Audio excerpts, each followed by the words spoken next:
பெரிய அளவில் ஒரு சோதனைகள் இருக்காது அப்படிங்கிறத தெளிவாகவே சொல்லலாம். இன்னொன்று பார்த்தீங்கன்னா 10ஆம் இடத்துல 4 கிரகங்கள் கூடியிருக்கிறது. அதே மாதிரி 9, 10ஆம் இடங்கள் 2லேயுமே அவர்கள் வலிமையாக ஒரு நல்ல மாற்றத்தில் இருக்கிறதுன்றது பாக்கியங்கள் கிடைப்பதற்கு இது வரைக்கும் தடை இருந்தவர்களுக்கு பாக்கியங்கள் கிடைக்கக்கூடிய ஒரு நிலைமை.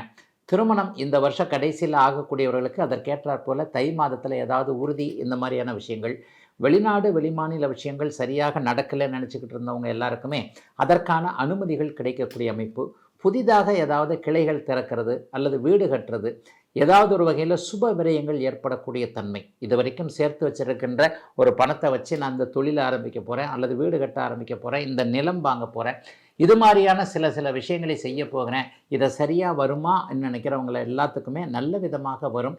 ராசியின் 9, 10ஆம் இடங்களோடு பெரும்பான்மையான கிரகங்கள் தொடர்பு கொண்டிருப்பது மிகப்பெரிய யோகம்.